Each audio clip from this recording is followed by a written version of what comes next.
Attention American poker players, do you want to legally cash out your poker winnings to PayPal? Then head to globalpoker.com and see why it's the fastest growing site for US players.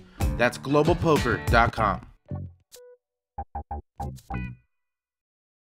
Poker Stories is an audio series that features casual interviews with some of the game's best players and personalities. Each episode highlights a well-known figure in the poker world and dives deep into their favorite tales both on and off the feld.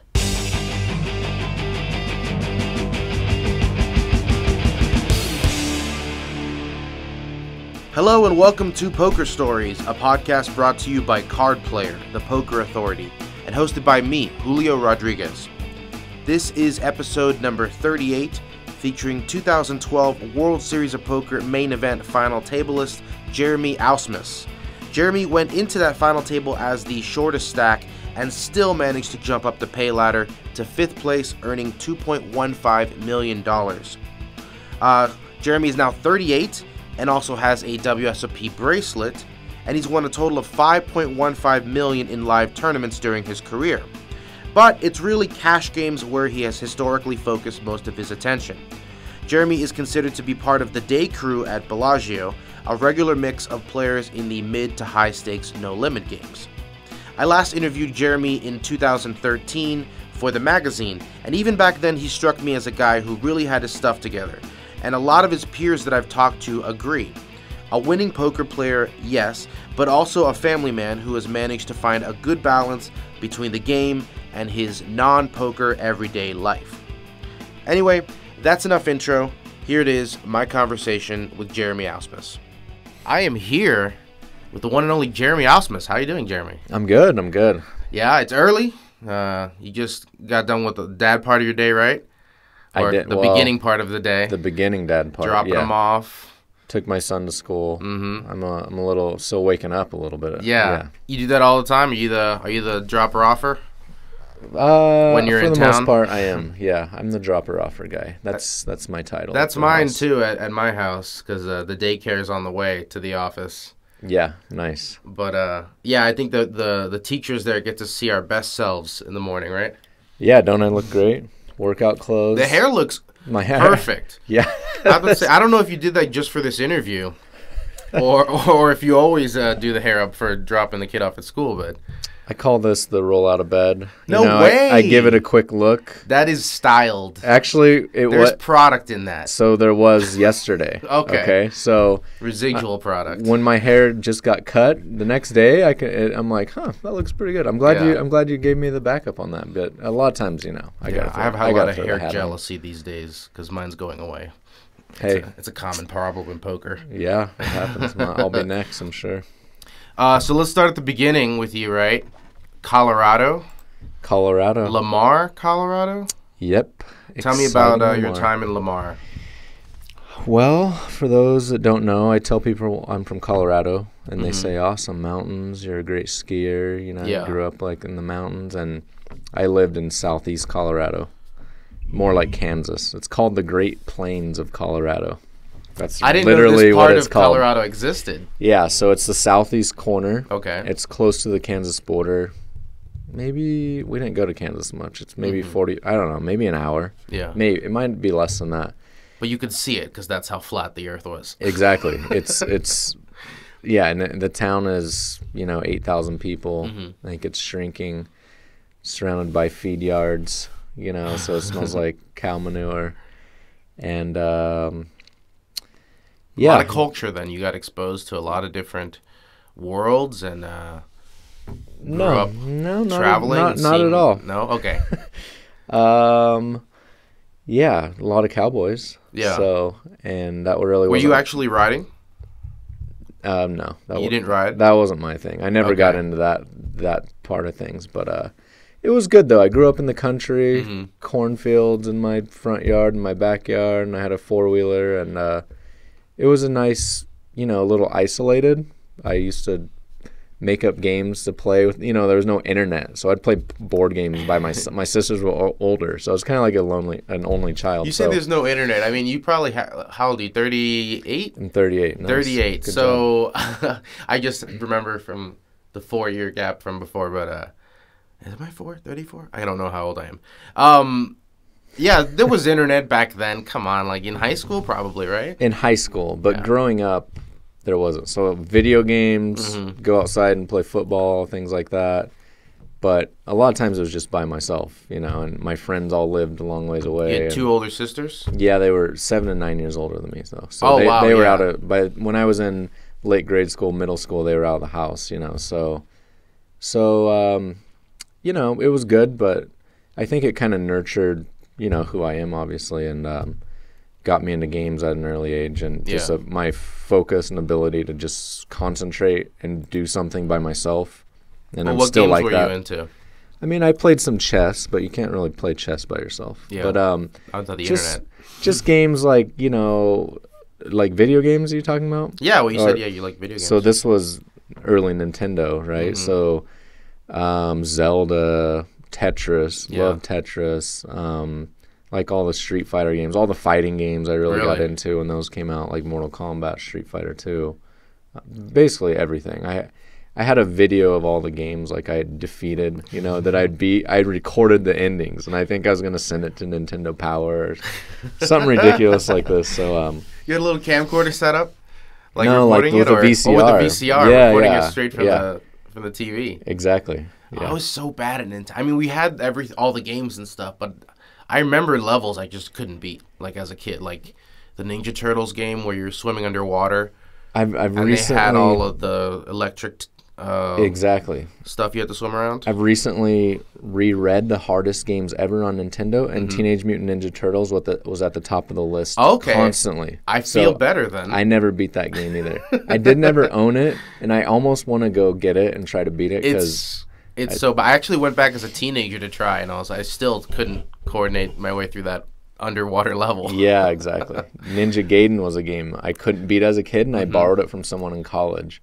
And I remember pausing it and going back day after day and almost taking it out and breaking it with a hammer, like 6 times. Do you have those games now? Do you have any of those old systems and stuff? I don't. You can buy an emulator for like $50. I know. I was going to, and they re-released the Nintendos, and my kids are 7 and 5 now, so they could kind of get into it. Mom's not too excited about that. She's like, yeah, video games, they can go outside and play. And I say, hey, I turned out all right, Well, we live in Vegas. You're only allowed to be outside like 1 month out of the year anyway. Exactly, right?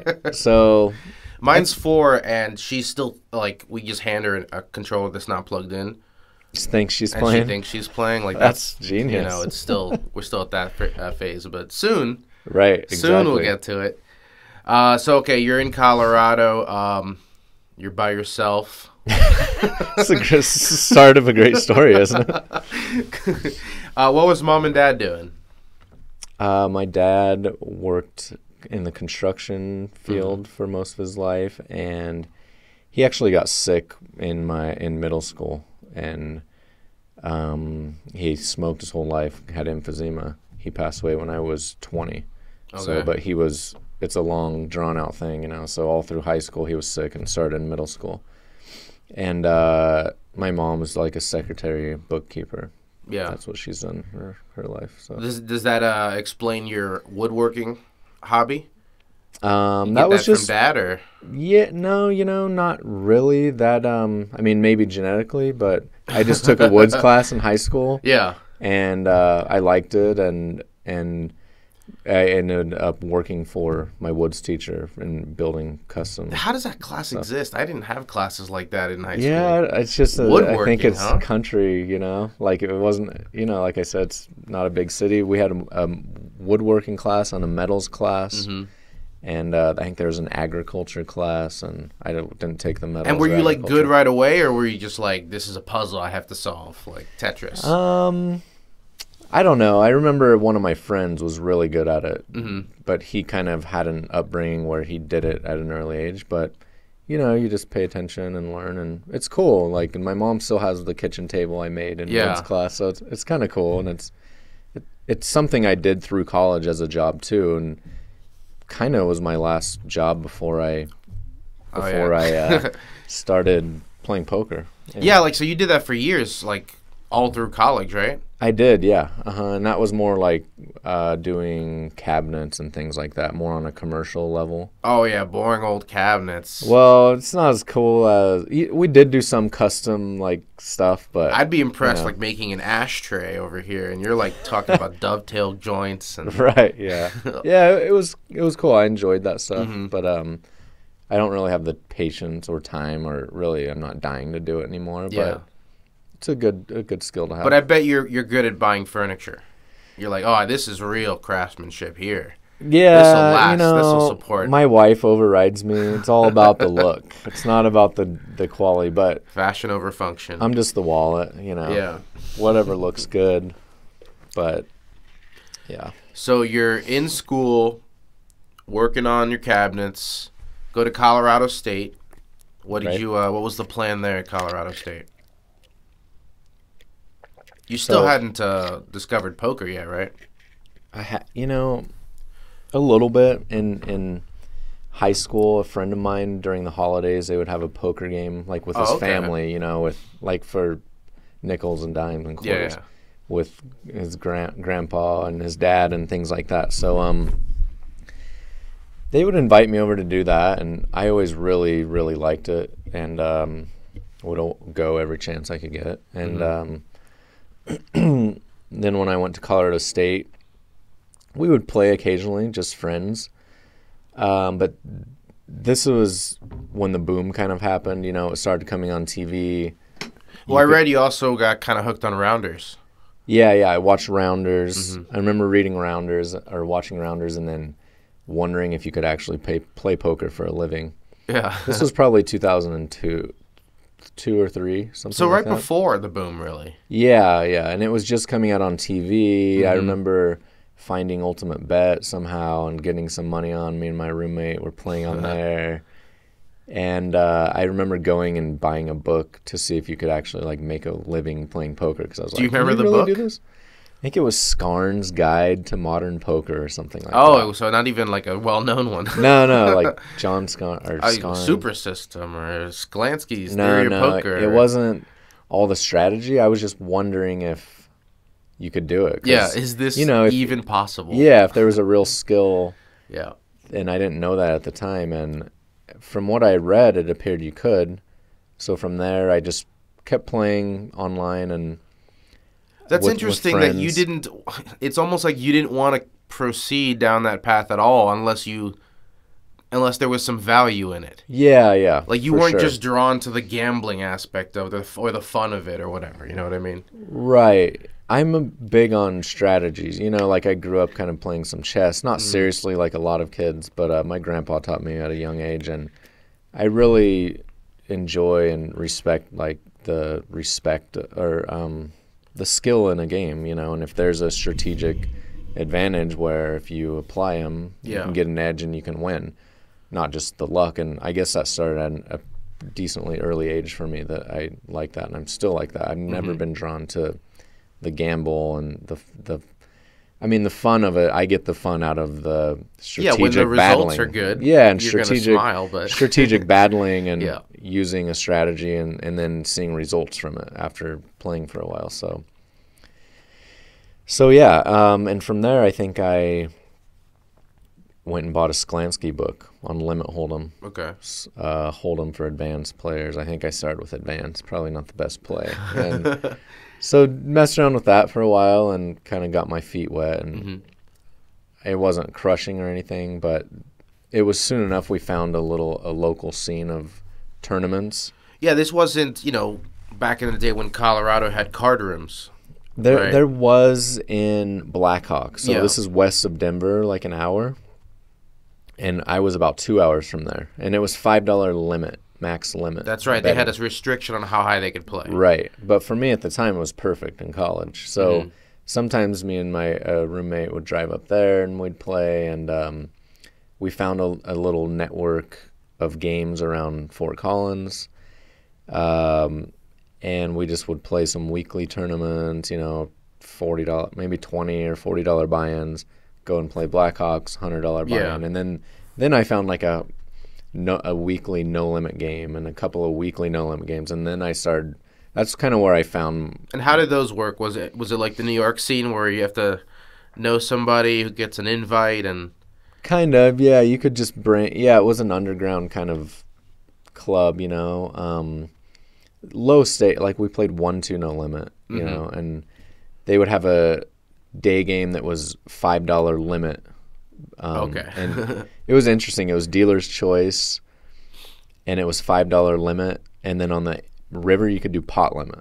So, oh wow. Yeah. So it was interesting, and everyone 50. Exactly. Yeah. Exactly. So, but these pots were like capped 4-way or 5-way or 6-way. So the pot would be like 300 on the river a lot of times. Wow. So at that point I was reading like books on Omaha and starting to see some results, you know, like I started keeping records early because I wanted to make sure I wasn't just wasting my time with all this stuff. So, you're a big Excel guy, a big spreadsheet guy. I actually am. I love stats and numbers, and you know, math is always my strongest subject, but I'm not like brilliant at math or anything at all. Well, yeah, let's talk a little bit about what you were in college to do. It wasn't to get a poker degree or a woodworking degree. No, first it was computer science, and then I decided that really wasn't for me, the programming and all that. I just didn't have a love for it. All the people in these classes loved it. So I took a year off. I failed some classes. I took a year off. I worked, thought about my life, went out a lot. You told me you were on the 5-year plan. Yeah, or 6. Maybe it was a 6-year plan. Played a lot of Halo. Let me tell you, Halo. Yeah. For most Xbox. College class. That was a lot of fun. So me and my roommates played that all the time, and definitely led to some bad grades for me. But so then I kind of got into poker and switched to an economics degree. Now, did you do that with the intention of working in economics one day, or were you like, I will do economics while I really work on making poker my future career? Yeah, you know, I wasn't thinking long-term about much, I guess. I was seeing short-term economics I liked, and I could get the degree somewhat quickly. And it seemed pretty feasible and not that hard. So, and I did enjoy economics. I liked the stuff I learned in the classes, and poker, I mean, I guess as I kept my records and saw that I was making money, it became more of a realistic, maybe I can move to Vegas. Yeah, or presumably maybe I can you play weren't losing and still keeping those records. I mean, yeah, I was winning, and it was my last year of college. This was from 04 to 05. I quit my job because I had kept track, and I was making, you know, I think I was making like $30 an hour playing poker, and my job playing 1-2. Yeah, I mean, these live games were so good. That is good. This was the boom of poker, and online I didn't take 15 big bets an hour. Exactly. Yeah, they were really good games. I mean, keep in mind the time this was, and I was just the little I'd learned from the books and just playing. I was making double or triple what I was making at my job at the cabinet place. So I decided this last year of school, I have a little bit of money. I think I don't know how much money I had. I can't remember. Maybe $2,000 or $3,000. Like, not very much money. So a responsible decision. Yeah. I don't know. I felt I don't make too many irresponsible decisions, like, in hindsight of my life. $3,000 is a ton of money to a college student. Exactly. With no that's the thing. It seemed like a lot, and I'd never been through a big downswing or anything. The games were kind of risk-free. I could just make money. So it's at least 10 buy-ins. It's fine. Yeah, exactly. Yeah, I know. Looking back now, it's completely ridiculous. It's fine. I have an article that I found where you have much stricter bankroll management guidelines, but we'll get to that later. Now. Yeah, now. Yeah, it's funny, but I guess I figured I would try it out, and I did good. I made money, and I know, because even just looking at my rent was probably $400 or $500 a month back then in college, so could have been gone pretty quick. But anyways, a year later, I finished school, and I think at this point I had almost $7,000. Yeah. Okay, so I'd done it for a year, and I finished school. I didn't have any jobs lined up.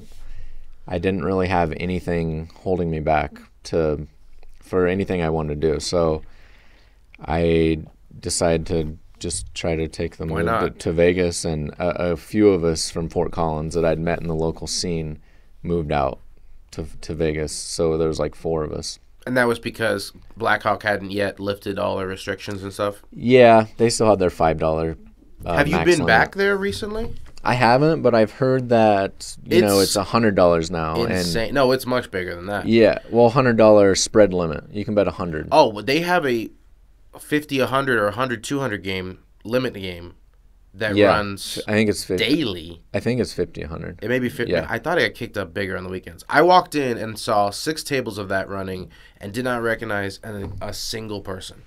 I've never seen these people before in my life. I've heard the limit hold'em games are really, really good. I've heard the 30-60 or 40-80 and 50-100. Yeah. You saw 6 tables of that? 6 tables running. That was during our event there during the weekend. But still, not a single person that I recognize. Wow. Yeah, I've heard they're great games. And I know the marijuana farmer money. Yeah, I guess so. Well, even when I used to go up there, it was crazy like that. Yeah. Yeah. There was people just capping every street. Like it would go 8-way capped, It was insane. Everyone was playing for the bad beat jackpot, but now you're too big time for that game, right? Yeah, I thought about going back to see family. I tried to work it out once. I had planned to go to a tournament out there one time, and it was the time they had all this flooding. And I was staying at my sister's, and my plan was to drive over and play the tournament. And they had all this flooding, and it just didn't happen. So, and then I've never been back. Yeah, there was a snowstorm when we were up on the mountain, and it was tough for some people to get up there, but they were determined. Right, exactly, yeah. All right, so you're in Vegas. Does it go well right out the gate, or was there a little bit of a stumbling block at the start? There was. So... I mean, you were here well before Black Friday, so you could still do both. Yeah, so this was 05. I hadn't really found a ton of success online at this point. Mm-hmm. I was just kind of maybe break even. I don't know. I don't know if I was winning much at that time. So my plan was to move out and just play 2-5 no limit. And as you can imagine, the games were a lot tougher than back home, even though this was like the time. I mean, looking back, the games had to be so soft, but compared to what you're used to. Yeah, exactly. So I struggled, and it seemed like I ran bad too, but it's probably a combination of both. I wasn't a superior player in that game, so I struggled for maybe 3 months or something. Yeah.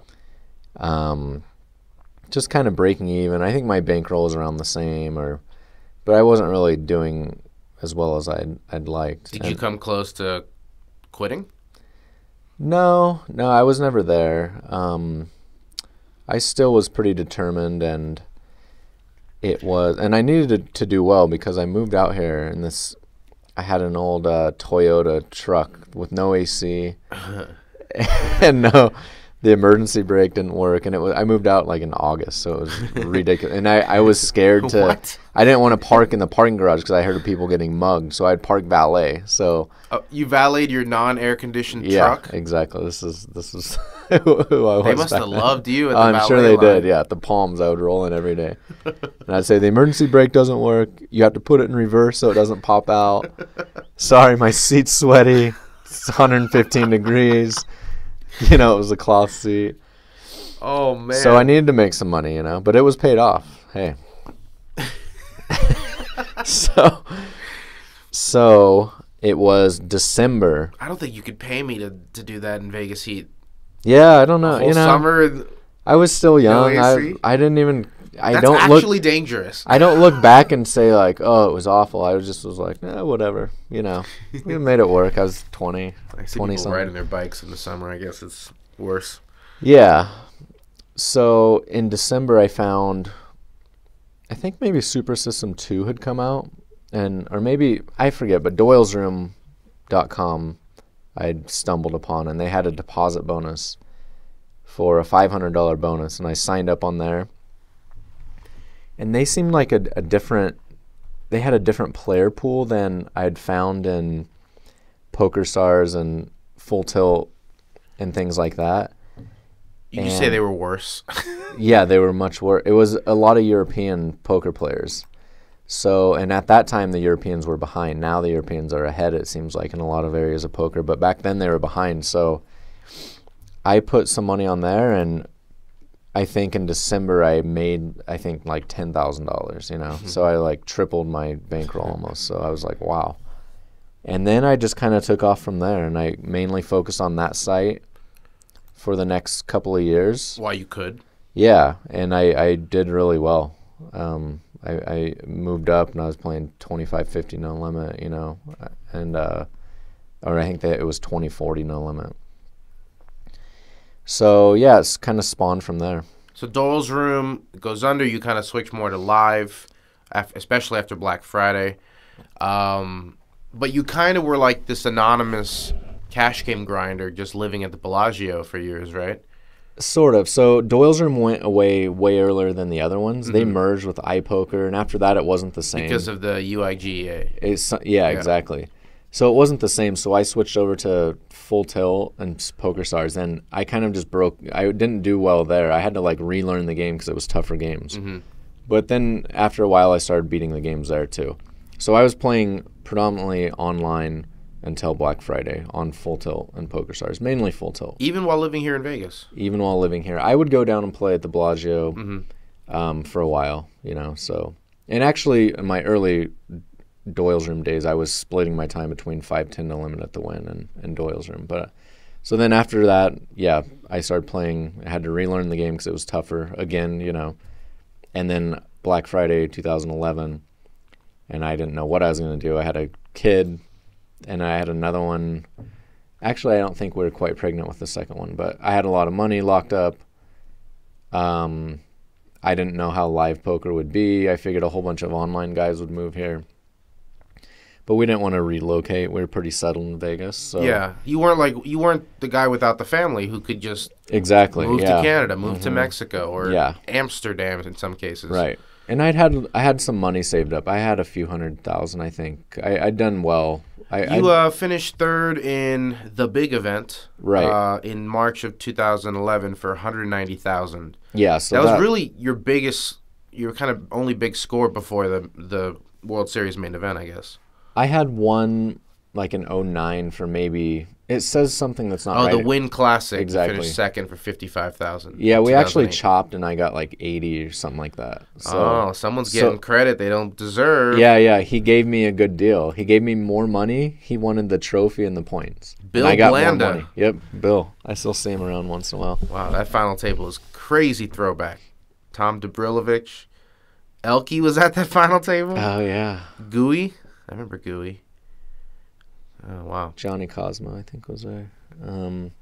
So, yeah, that was kind of a big score. At the time, that was huge for me. And then, so you weren't feeling the pressure to jump overseas or anything like that? Not a ton. I thought I would see how it went, you know. It sucked. I had that money. I had over $100,000 on Full Tilt locked up, you know, so that sucked. But I got it eventually. But, so, yeah, I just went and thought I'd just play the Bellagio 10-20. They have a 10-20 every day. So that's what I did for the next few years. Yeah, it's fun. When you made the final table, or I guess on your way to the final table, I think everyone's attitude of you was, oh, who's that 21-year-old, and let's go find out his screen name. You know, because at that time, you know, the unknowns were just usually that internet online tournament player who just turned 21. Right. You just didn't even focus on the tournaments at all until you had to. Yeah, I did a little bit. You know, before Black Friday happened, Sundays I was playing pretty solid tournament schedule on Stars. Online. So I had worked on my tournament game a lot, and I was starting to see some results in the last year and things like that. And then I had that big one you talked about. But, yeah, I don't know what people thought of me live. I mean, whenever, you know, I kind of got in the spotlight there because I was older. But I don't think you looked it. Yeah, I didn't look it, I guess. I know from my perspective, I just assumed you were recently 21 and an online kid, you know? Right, but a lot of people... And then people were like, no, that guy's been crushing cash for years, and I'm like, oh shit, I didn't know. Yeah, a lot of people knew me from the Bellagio. Yeah. I was definitely a fixture when for over a year. Oh yeah, the players definitely knew. Yeah, I'm just saying from our yeah. medium, Gotcha. Tournament centric minds. Right. Yeah. You actually have come up on this podcast, I think, twice before, because we have a question at the end, which you'll get to answer. People talking trash about me. Huh? People talking tons of shit. No. Yeah. The question is, who's the best poker player we've never heard of? But some people alter it into just people who don't get enough respect. And you come up twice, I believe. Really? As wow. just a guy who has his shit together, just has a nice balance between home and work and does everything the right way with the spreadsheets. I think everyone's a big fan of your Excel work.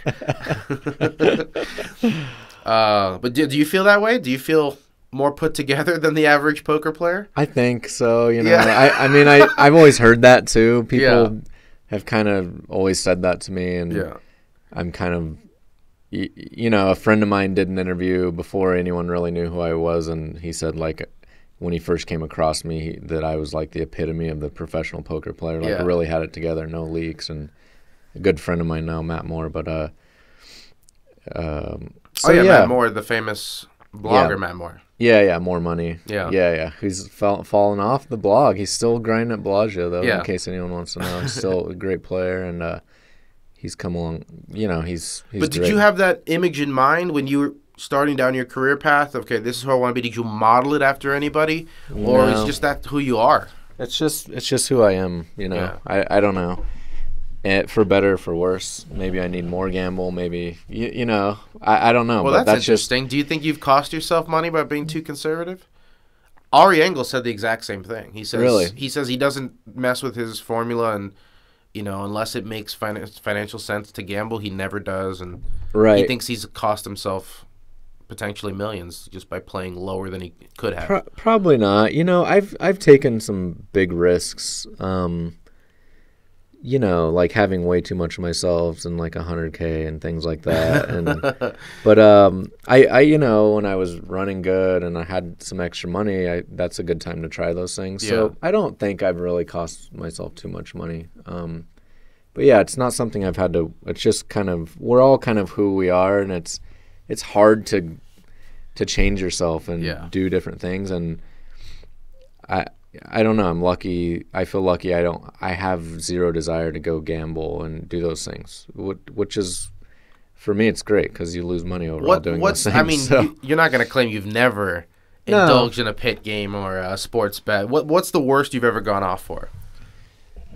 Well, I mean, fantasy football, I took a part of a team, a high-stakes team, 3 or 4 years ago. Okay. And I didn't really know how much exposure I had. But basically, I can't remember what the buy-in was, but it was spread across, I had several investors, and there was weekly side bets, though, against all these people. We got annihilated. And it looked like for a while I could lose like 70 or 75K. Wow. And I was like, holy shit. I wasn't going to count this at all because fantasy has some skill element to it. Well, here's the thing. I thought I had an edge or I wouldn't have put money into it, right? I wasn't just 75 is pretty high to go in fantasy football. Or? Fantasy football. I only ended up losing 22 or something like that. But as far as pits, I mean, it's like an embarrassment. I don't even know. Like $80. No, I've probably I played blackjack a little over a year ago. The time before that was probably, I mean, it had to be 3 to 5 years before I played anything in the pit. Good discipline. Yeah, I just don't have a desire. And if friends go out, I just don't go out a lot either. If friends want to go out and they're in town, it's not like I'm not going to do it. Yeah.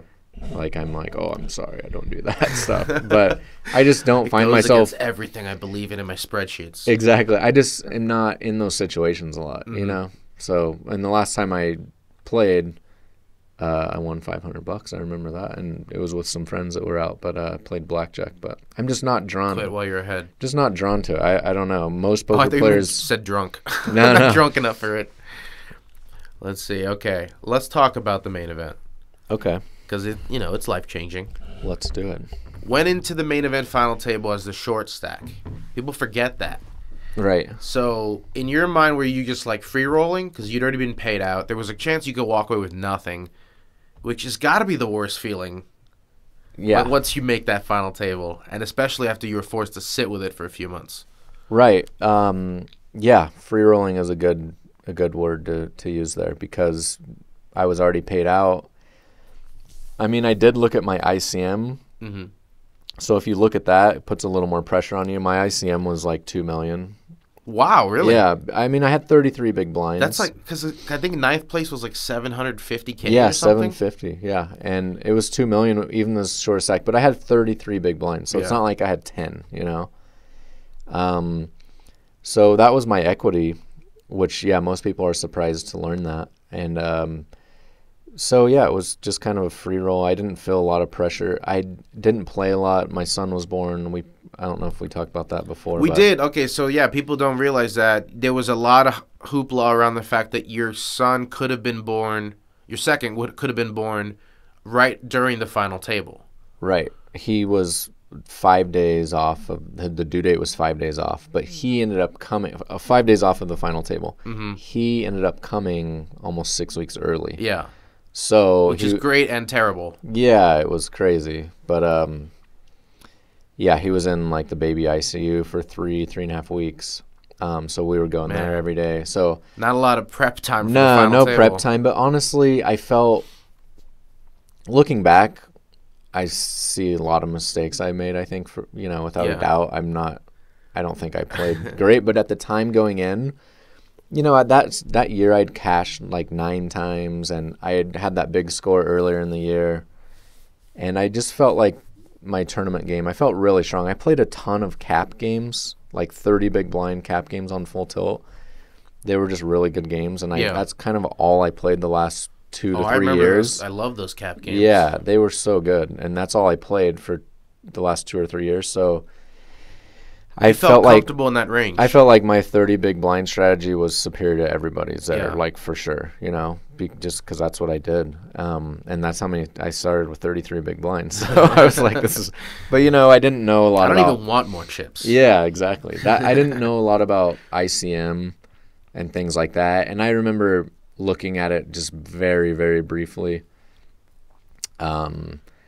But Could honestly, be forgiven with the kid situation. Yeah. I did less prep than probably anybody, I would say. But so yeah, I didn't do all the final table sims, all that. But I felt okay with it. I wasn't upset and regretting it. I felt good with it. And, I needed to be the father and there for my family and things like that. So yeah, it worked out fine, I think. I'm just wondering about your mindset, knowing you've locked up 9, hoping you get a little more, and like really dreaming about 8 or whatever first place was at the time. Yeah. Like how do your eyes not get big at the potential, especially with that long of a layoff? You know what I mean? Yeah. I mean, the layoff is stressful. That's crazy. It's hard not to think about it every night. And when they announced that they were getting rid of the November 9 concept, I was like, oh, good for those people. I know, right? Yeah. It did kind of suck, because your life could be way, way different, I mean, obviously 750 already is good, but yeah, 8 million. And for me, like, I had almost all my action. So yeah, I was like, but it was all good. There are people who have finished 9th in the main event who blew like half of their score in the months between that summer and, you know what I mean? Like, yeah, right. It's brutal, but it happens. For sure, yeah. So you finished 5th, 2.15 million. How does that change anything? Because I remember talking to you, basically said it didn't. That you took a couple more shots, but you basically went back to the similar games. Yeah, I mean, don't get me wrong. That was a huge boost to my bankroll. I mean, it was a big deal. It really was. I was being coy, probably, but no, I mean, like, it's a big deal. But as far as what you're gonna play, poker wise, right? Just because there's not a ladder into like 100, 200 games that run all the time. Yeah. Like, those games run sometimes, and I would be a little more apt to play them, I guess. But yeah, it didn't change a lot. I played more, like the 100K, the one drop I played the next year. Yeah. But I sold pieces and things like that. It's not like I just took all of it, but and some 25Ks. You know, I played the 50K for 2 or 3 years. Sold in that, obviously, too. But yeah, it opened the door a little bit. But honestly, yeah, I was already playing. You cashed in the one drop. I did, yeah. I had a decent run in that. I got 13th, I think, 12th. 12th? Yeah. Don't be modest. Antonio got me. Oh. I remember. As he does. He does, yeah. Some other good ones here. You've done very well at the Venetian, won a few deep stacks. How was the bracelet, though? Getting the bracelet in Europe in 2013. PLO. Yeah. So I'd played a decent amount of cap PLO also online. So I felt decently comfortable in it. And I had a deep run in the main event, the World Series of Poker Europe out there too. And then I decided to just play the PLO. I think it was just a 1K or 1,100, maybe 1,500. And yeah, ran good, took it down. So that was fun. That was really, really fun. Since I haven't won a bracelet since then, it was awesome. I mean, how do you feel about trophies and tournament glory and stuff? I mean, you're a cash game grinder. You're used to being anonymous and just punching in, taking the money, and going home.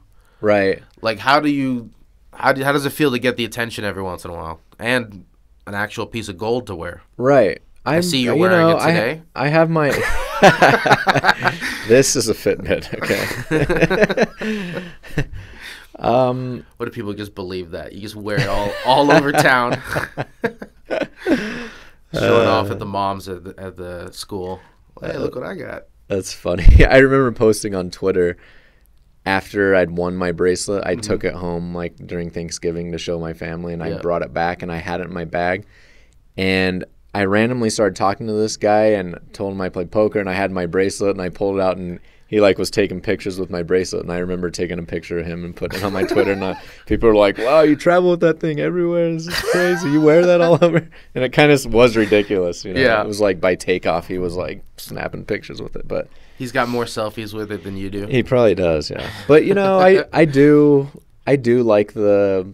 I'm a trophy collector. Like it does mean something to me, even though there's a lot of luck in one tournament, but it does mean something to me, and it's kind of shows what you've accomplished. And part of me thinks like you shouldn't even think about that and worry about it, but just focus on the future is really what you need to do. Or there's no spot in your spreadsheets for trophies. Exactly, it's true. You could make one. You could make a trophy cell. So.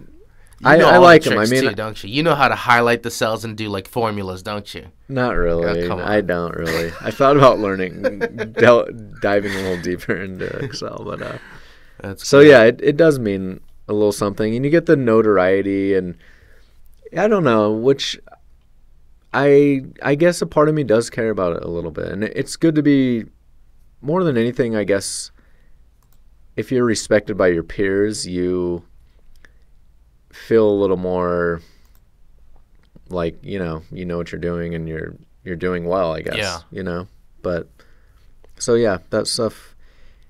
Sometimes I think it means more to me than it should. Ideally, you don't like yourself this way. A little bit. I think I have a lot of respect for people that people don't know at all, and they just crush the highest stakes cash games, and they have all the money in poker, and people don't even know who they are. Yeah. I think that's really cool. That and the people who do not care about the results because they know they made the right decision. Exactly, yeah. They don't even watch the river card. Yeah. They're just like, when's my lunch getting here? That's crazy to me, but I guess you kind of have to be that way. You do, and I respect that a lot, and a lot of those people have done really well, you know. Well, you're just coming back from a trip now, right? You were in Florida? Florida, yeah. So you still occasionally make the travel, but obviously 2 kids at home, you pick and choose, and right. It's easier to just grind cash. What's your schedule look like? What's your day-to-day look like? So, it seems when I go into Bellagio lately, people are like, "Oh, where have you been? We miss you. Haven't seen you." And so apparently I haven't been at Bellagio as much. Yeah. It would seem. So I guess I'm playing online a little more. Nevada just merged with New Jersey. So there's actually some online potential there. And it's a good place to really work on your game, I think. You see a lot of hands. Yeah. And I got away from that for so long. I think I got a little sloppy. And I travel, you know, I find myself going to Florida more all the time. They have great events. They run a great room. Good value down there. Great value, great turnouts. So That's my hometown. They didn't have that when I was there. Yeah, it's great. They had 1-2 limit capped. Wow. You could bet no more than $2 on any street. Yeah, wow. Yeah. They legalized that in like 2010 or something. It's gone through stages of like slowly opening. Like at one point they made it so there was like a $100 cap on all their buy-ins and stuff. And then they opened up everything bigger. Yeah, nice. A few years ago. Well, I guess it's been a while now. It's been a while. Yeah, I've been going for ever since Black Friday. It seems like it's been open, but so I've been there twice this year already. So their AC is a little tougher to get to, but they have great tournaments too. I might try to make it up there this year. And then, you know, there's some tournaments just around here in Vegas, obviously the World Series, but outside of that, the Venetian has 4 tournaments, and like you said, I had a couple of the titles from the Venetian Deep Sacks. I'm just here. They're right in my backyard. And all the tours stroll through town. Exactly, and they do. And the Wynn is running some really good tournaments. They run a great room over there too. So there's some options. You know? So you don't really need to go far. Not too much. Yeah, I really don't. And the Bellagio still has their 1020 or 1020-40. Are you still day squad or night squad? You know, I've talked about switching to nights. The game's kind of got a lot worse for a while, and I thought I might need to, but I haven't, and I don't know if I will. And then I've been doing some of the commentary. That's right. I wanted to bring that up. A Poker Go snatched you up for the U.S. Poker Open, but you had done something before that, right? Like they tried me out late last year. They asked if I wanted to do it, so I did a couple of the. Well, also to mention here is the Aria High Rollers they're doing, which I bricked 15 25Ks in a row, I think. So I'm on a 25K hiatus until I have a good score. That hurts. Yeah, it's 15. It's not cool. I don't know. It's something like that. It's something just annoying. I'm probably exaggerating, but something enough where I'm like, you know, I think I'll just take a break until I have a good score on these. Take a good score in a small tournament, you know. So yeah, I started doing. How do you like the commentary? I like it. You know, I always say this. I don't feel like I'm the best spoken person. I can't like. I'm verbally challenged at times. That's not the strongest part of me, for sure. But it's good, you know. I disagree. Yeah? Thanks. I mean, it's not a very high bar to beat most poker players. But, yeah, maybe so. But I think, no, I see, you, like Nick Schulman. Well, hearing Nick, like comparing me and Nick is another great head of hair. He's awesome. He's awesome in every realm. Poker, he's funny. He's very sharp. Really sharp. I mean, he has great analysis. He's like a walking dictionary. I mean, he's ridiculous. Do you do more of the analysis or the play-by-play, or what do you like doing? Yeah, I do the analysis more. And it works out good, you know, because I've been meaning to watch more Poker Go stuff and just live stream poker. And I, for some reason, don't. I mean, people are watching it all the time at the table. I struggle to get myself to watch it. You're balanced. Yeah, I guess. Stuff to do. I know, but that's a part of like working on poker that I could do. You know what I mean? But yeah, I play poker. I work on poker, so then it's like more poker. You know, it's hard to get it all in, I guess. So it's nice because I go and work, and I get to watch like 8 hours of this stuff and talk about it. So it's kind of a win-win. So I've enjoyed it. I have a lot of fun. And then you get to see little lines that people are taking. Well, that's just like, why? And that's what I'm saying. Why I wanted to watch more, because you're watching some of the best poker players in the world on there at final tables and see what they do every hand you see. So it's really powerful. Who, like, impressed you, or came away thinking is way better than you used to think, or? I guess that's a bad way to phrase that. Obviously, who did you used to think was trash? No. I mean, Steven Chidwick, he crushed the U.S. Poker Open. Yeah. And he's been an underrated player for a really long time. and he just annihilated it. He ran awesome, but he played really good too. So he naturally just stands out as one who, and I've heard a lot of people say that he ran really bad for a long time, and now he's just like getting even with all that sort of thing. So you plan on doing more commentary? Yeah, so I did the U.S. Poker Open and then Super High Roller Bowl China, and just some 25Ks here and there, 10Ks at the Aria. So, if they ask me, I'm not opposed to it. I know they're streaming a lot during the summer. I plan on playing a lot. So yeah, you'll be too busy winning. Yeah, exactly. And I want to make that I'm not ready to move out of poker and become full-time commentator or anything, but it's good for a change and mix it up and do it a little bit. But, yeah, we'll see if they want more of me. I don't know. All right, you ready for some rapid-fire questions? I'm a slow, deep thinker. Okay, well then we'll make these kind of slow, thought-out questions. Okay. The biggest pot you've ever won or lost? Your choice. Biggest pot I ever won. I think I went over to Aria. I got in a good 1-2. Is this too slow? Is this too slow? This is perfect. This is the perfect pace. You take your time. I think it was one. I told you had to give me an hour, but it is up to you to go even longer if you want. Yeah, okay. I'll take it as freebie time. I'm bad with details on hands. Hand That's histories. okay. People make fun of me for it, but I went over to Aria. This was 1-2 or 2-4, no limit, which was rare. And 200, 400. Yeah, no limit. I think it was 1-2. You said the shorthand. I think people are literally thinking you were playing a 1-2 game. No, it was 100, 200, 200, 400. And I remember Marchese opened. This guy called on the button. I squeezed with queens. Call. And it was like a king-high board with 2 spades, and I had queens with a queen of spade. And You were in late position? I was in the big blind. Okay. And I check called a street from the button, and it was heads up, and another spade came, so I had 4 to a flush, and I check called again, and then these numbers I can't remember. The tourney maybe bet 15 or 20,000, and the river was another spade, so I had the second nut flush, and I led for like 45,000 all in, and he called, and I won that. So that was 100 and. Oh, that's not a fun spot to get called, but I guess he took so long that I was like, yeah. In hindsight, I don't know if I like shoving the river. I don't know, but anyways, that was 150 or 60. I did sell a little bit though. I didn't have all of myself. That's huge. Sadly, so that was probably the only pot I've played over 100K. Honestly, yeah. Is that because you just don't like getting out of your comfort zone, or the games just don't run? They don't run that much. It's a little of both. I mean, if I ever play a pot, if I ever am in a game where I can win or lose a pot that's 100K, I'm probably not going to have all of myself. Yeah. That's just too big. Well, that brings me to your bankroll rules. You said in another article that you never have more than 5% of yourself in action on any given day. Is that a hard rule you still follow, or? Does that even sound like you? Were you misquoted?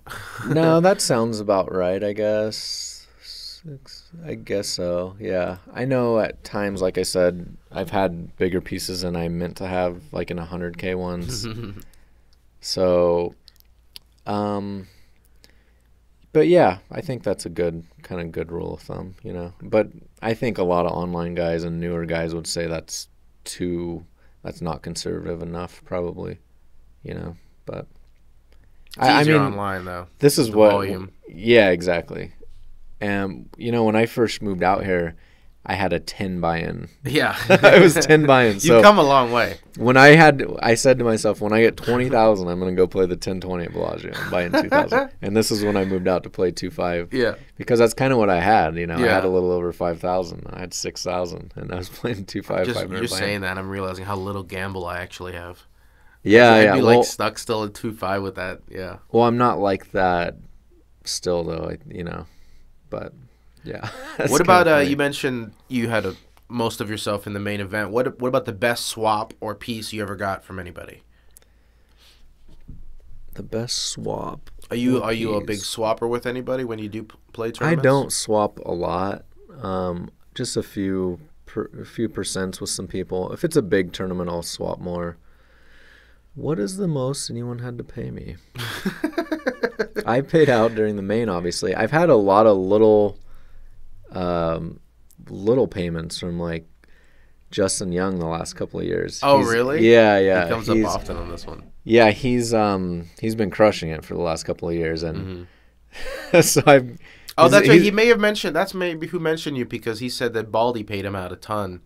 Okay. And he didn't have to pay Baldy much back, and it's like the one-sidedness, but that you always get him or something. Yeah. He's been paying me out, but he had some of my main event, so I don't know if we're even still, honestly. So, yeah, him probably. It seems like I bought a piece of. Let me think. Joe Tehan and the Epic Poker thing that he ended up winning, or second or something. I think I remember that was that one where he like busted Vanessa Russo with like 3-5 offsuit or something, and everyone went crazy on the forums. Yeah, exactly. On the bubble, he like shoved all in a 3-5 offs. I don't remember the hand, but it was something like deuce 3 or something like that. And cracked her aces or something. There was an open, she 3-bet, and he cold went all in, cold 4-bet. You got to watch Joe Tehan. He'll do that stuff. Let me mention this though, where I ran really good in a swap, not a swap. So I became pretty good friends with Greg Merson after we final tabled the main event together. Great dude, I love Greg. And I love him more because of the story, probably. But this was PCA 2014, maybe. Sounds right. 13. I think it was 2014, maybe 15. That's a big 3-year gap. I'll look it up. We were playing together, talking, all this. 2014. Yeah. Like I said, we've become pretty good friends. We played a pot together. He busted me. I don't remember what the pot's unimportant. It was small, not that big of a pot. I mean, it was decent. I think it was 50 or 60 big blind pot. He looks at me and says, okay, so keep in mind, we're not in the money. This is several, I can't remember how many people played this, but. Was this the 25K? Yeah. Okay. This was the 25K. There was 50% of the field left, probably. 247 people. 247. That was a good one. That was massive. That was a good one. Yeah, that was a great tournament. There was probably 100 and some people. He looks at me and says, 1% free roll you have. And I was like, what? 1% free roll? He's like, yeah, I'm going to give you, since I busted you, 1% free roll. Next day, I waltz over. He's him and Schindler are playing heads up for the title. And I think Greg ended up winning $1 million. Yeah, I think they made a deal or something, but Greg ended up getting $1 million for second. So. Yeah, and then I see him later that day, and I'm like, I don't want to. I feel kind of weird. How can you feel weird? Well, I don't know. It just seems weird. I knew he would honor it, and I would too, obviously. But it's just, I almost was gonna say like, you don't have to give me this. It's kind of strange, but he just came over and threw me $10K. That's a nice rebate on your tournament. Yeah. For no reason. Awesome, dude. We'll give you this question for you. Who's the best poker player we've never heard of? Do you want to out one of those quiet guys who just sits in the cash games all day long, or? Well, I guess we've talked about Matt Moore. Mm-hmm. People know him, sort of. He's really strong cash game player. Doesn't play a lot of tournaments, although I think he has a runner-up finish. He pops up every now and then in some tournaments. Yeah. Let me think. Who else?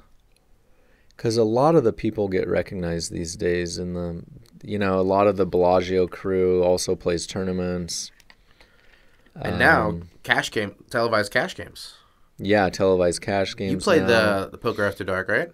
I did. I played 2 sessions of that, yeah, unfortunately. No, I lost. I didn't lose that much. I lost like a buy-in, 20,000. But, no one's really. I mean, again, Seth Davies. Oh yeah, people know Seth now. But you're right. He's one of the people might not be 100% familiar with it, but playing a lot of high rollers these days and exactly doing well.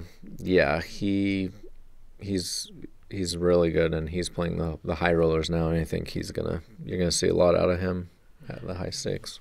I was going through your Twitter, and you can get a little opinionated about poker rules and procedures. Yeah.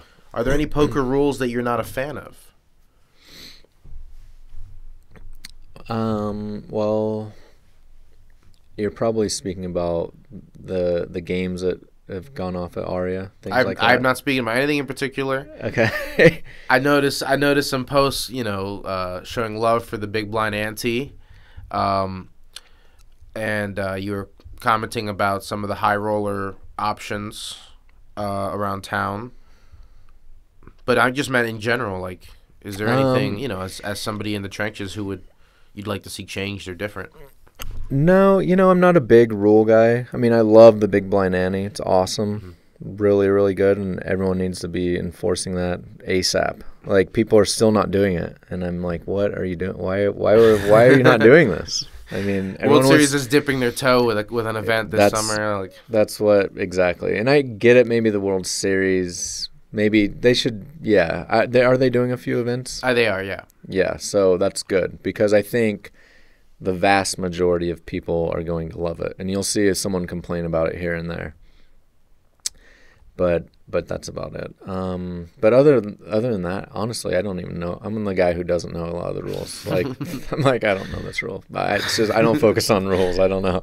I just focus on playing more and things like that.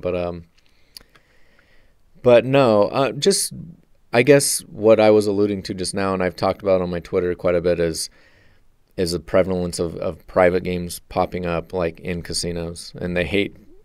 Sean, I've talked with Sean a lot about it over at the Aria, and he says they're not private games, this and that. But basically what we've seen happen, and I'm not talking about private games in someone's house or in LA and the hills and all that. This is actually something that Greg Merson himself was talking about for a while after he won the main event. Exactly. And it affected... couldn't get into the games at Aria. Right, exactly. So... this is an interesting spot for me. It affects me as a professional poker player. I'm also doing some commentary and things like that for events that are streamed at Aria. Yeah. So I guess I'm a little bit censored when I say some of this stuff. But basically what's happened is over the last few years is some of the players that can't beat the games anymore but don't want to move out of poker have provided a new option for certain players that they want to play with, and that excludes players that are better than them. Mm-hmm. And they will tell you that it excludes people who are boring at the table and aren't fun for the game.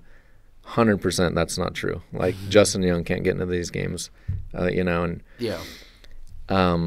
he's great, and people just like him. But if you're really good at poker, you can't get in these games. So basically they befriend all the people they want in these games, and they set up a time and a place, and Aria lets them do their games there.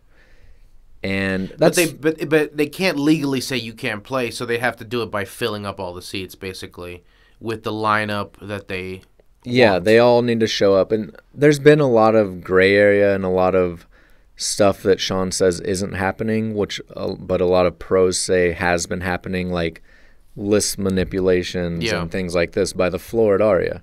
Now, Sean says none of that's happening, and he's looking into it and all this stuff.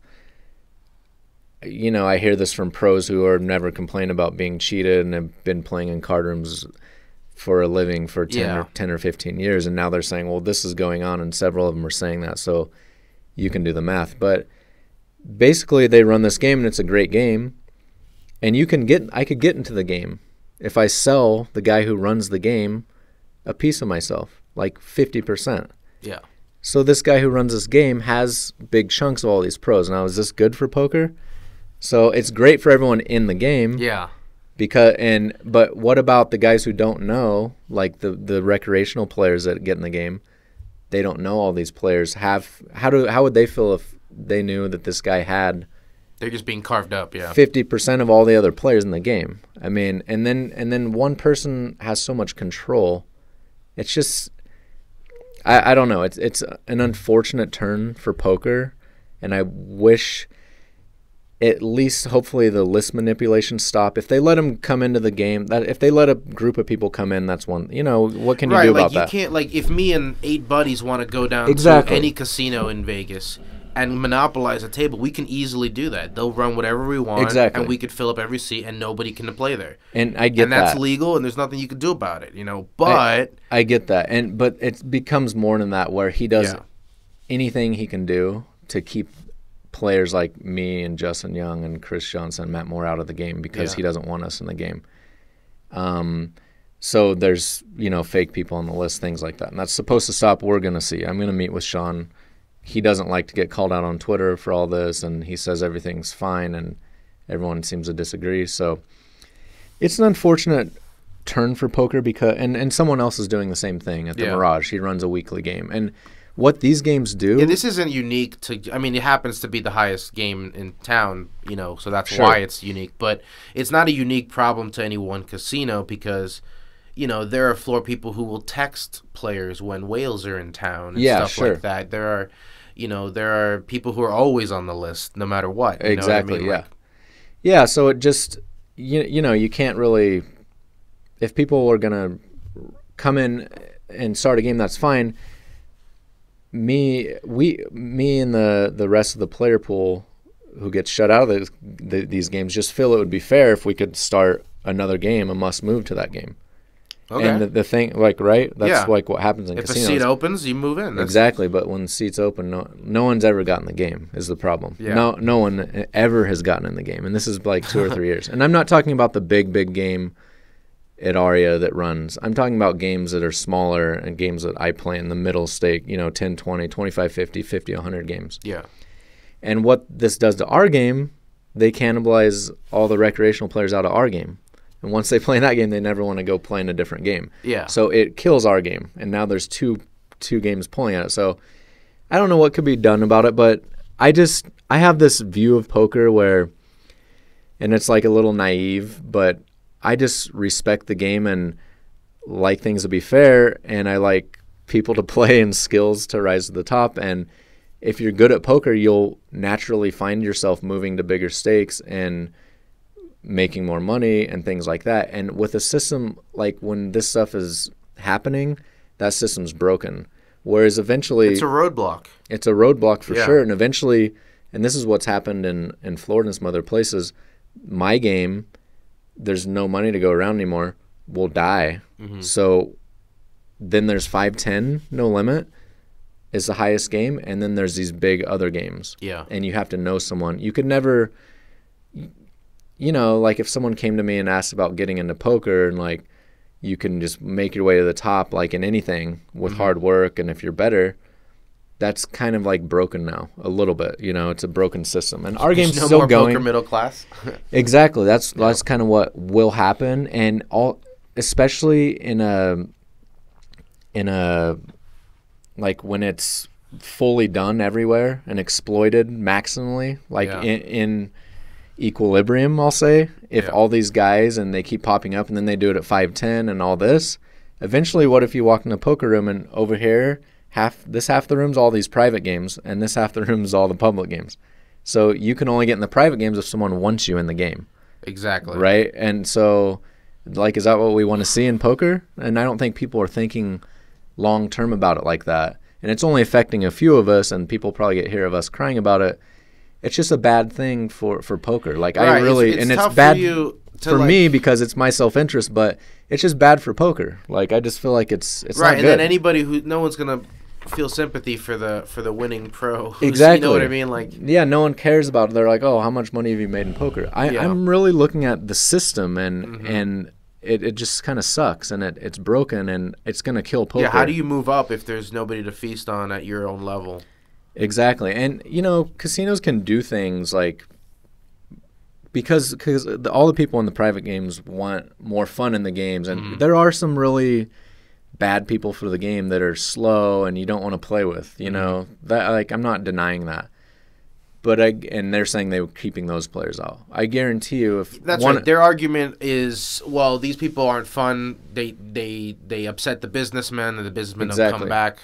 because they're just in their hoodies and, you know, Yeah. silent robots who just... Right. Well, let me tell you, if there was a silent robot in a hoodie that was the most miserable person in the world, and he came and lost 100K, and he did it again, and he was bad at poker, he would be in those games, no doubt, zero doubt. It's all about the money. It's not about the person. They're just using that as an excuse, and it's a good one. Like, it works. It fools people. But so, anyways, that's a sore spot for me, and a big source of stress for me over the last couple of years. I can't see anything wrong with your argument. That's for sure.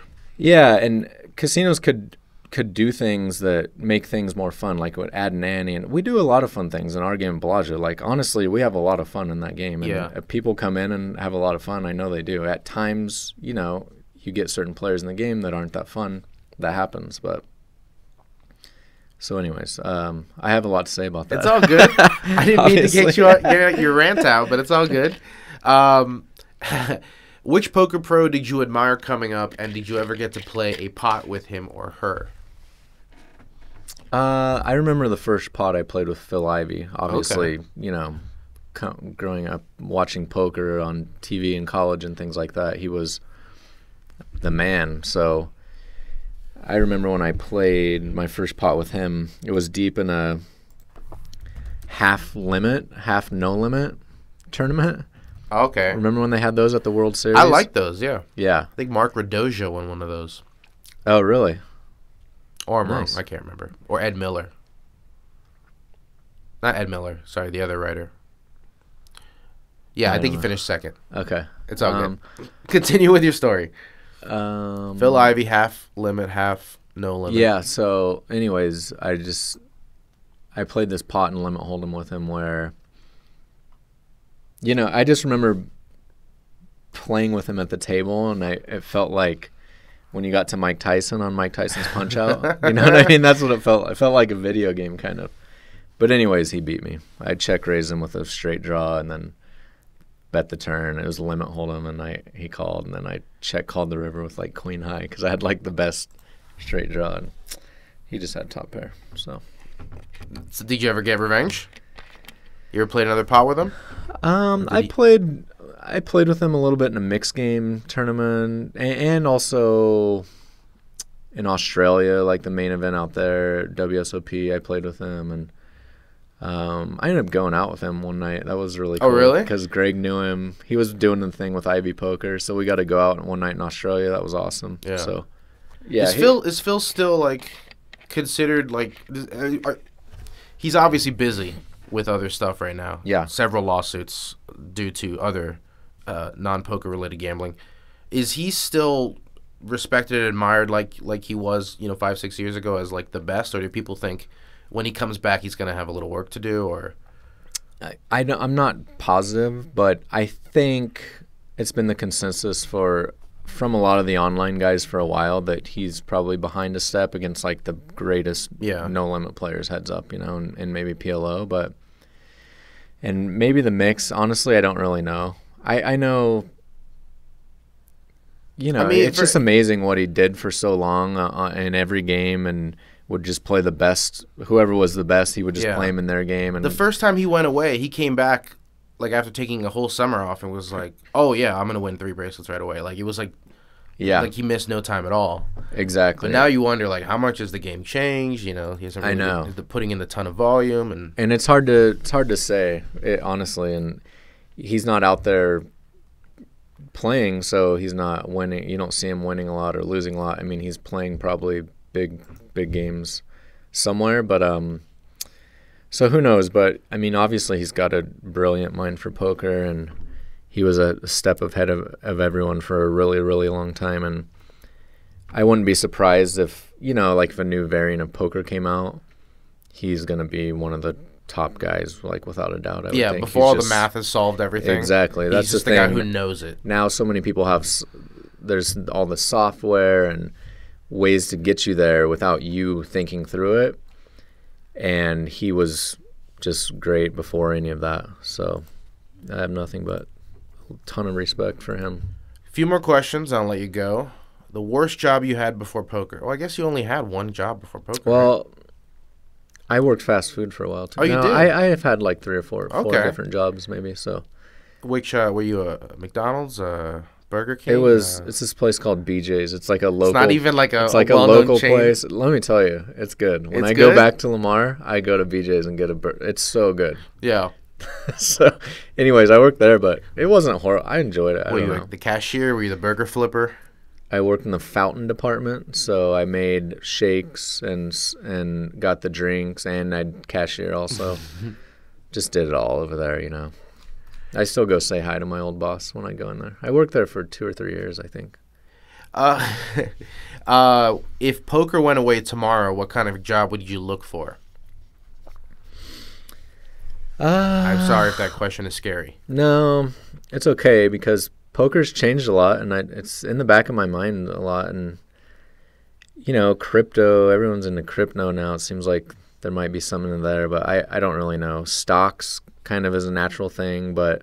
You do have an economics degree, I mean... Right, but I don't really know if...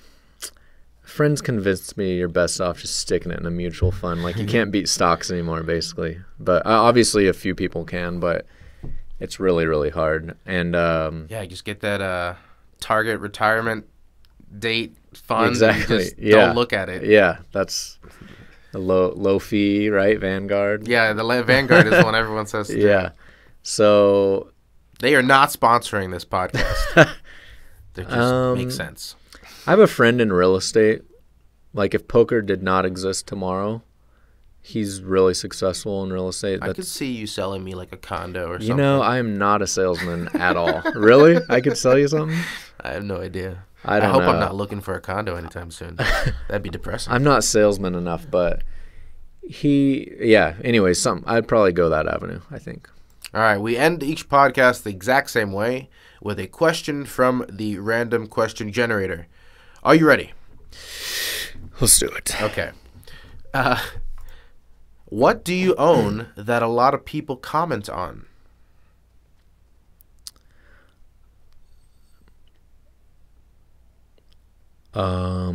Kids? Do you own kids? They kind of own you. They kind of do own you. Let me Maybe think. you're just not a stuff guy. Yeah. People come into your house and there's a thing that they're always like, oh, what's that? Or no, you don't have my like a World crazy Series car. of Poker bracelet. Yeah, your bracelet. I but guess they see that all the time because you're always wearing it. Yeah, that's true. Audi A7 I got for myself after the World Series one. Okay. I still have it. Yeah. And I get you do get a lot of compliments on that car. People like the car. They really do. I had to give you another one here. What's your perfect burger? From BJ's. Yeah. Like I said. But what's on it? Jalapeno, bacon, lettuce, tomato, dipped in nacho cheese sauce. So no like slice of cheese on the burger. Yeah, no, sorry, I forgot cheese. And it's a double burger. Okay, so double burger. Mm-hmm. What kind of cheese? They just use American. Okay. And you dip that in melted Nacho American or cheese. nacho cheese. Yeah. Wow. And then they have French fries You're with not a ranch. ketchup or mustard guy? Yeah, I'm sorry. It has ketchup too. Sorry. Perfect burger, Jeremy. Okay, here, let me tell you this one. The last great burger I had, Shake Shack. Love it. The smokestack. Love the smokestack. That is a good burger. Wow. Man, that place is overpriced, but it is Oh my gosh. good. I couldn't believe it. I went there with my kids. It was like $50 or something. Yeah, and you know, the food is not the portions are not huge. No, it's not. They're just that good. Yeah, people go. I might go get a smokestack today. It's always a great idea. I think there's another one in Summerlin, so I don't have to even go to the Strip. That's the one. That's right by my house. Yeah. That's the last one I was That at. might be the play. I go down to the PGA store later. Anyway, Jeremy, thank you so much for joining me on the podcast. No problem. Thanks a lot for having me. That's the show. Thanks again to Jeremy for the chat. You can see what he's up to this summer on Twitter or Instagram at Jeremy Ausmus. If you like the show, go ahead and hit that subscribe button. Poker Stories is available on Apple, Google Play, Stitcher, Spotify, and pretty much any place you listen to podcasts. Once you've subscribed, do us a favor and leave a rating or a review. Let us know about it with an email to pokerstories@cardplayer.com, and we'll give you a free digital subscription to Card Player magazine. Thanks for listening. Attention American poker players, do you want to legally cash out your poker winnings to PayPal? Then head to globalpoker.com and see why it's the fastest growing site for US players. That's globalpoker.com.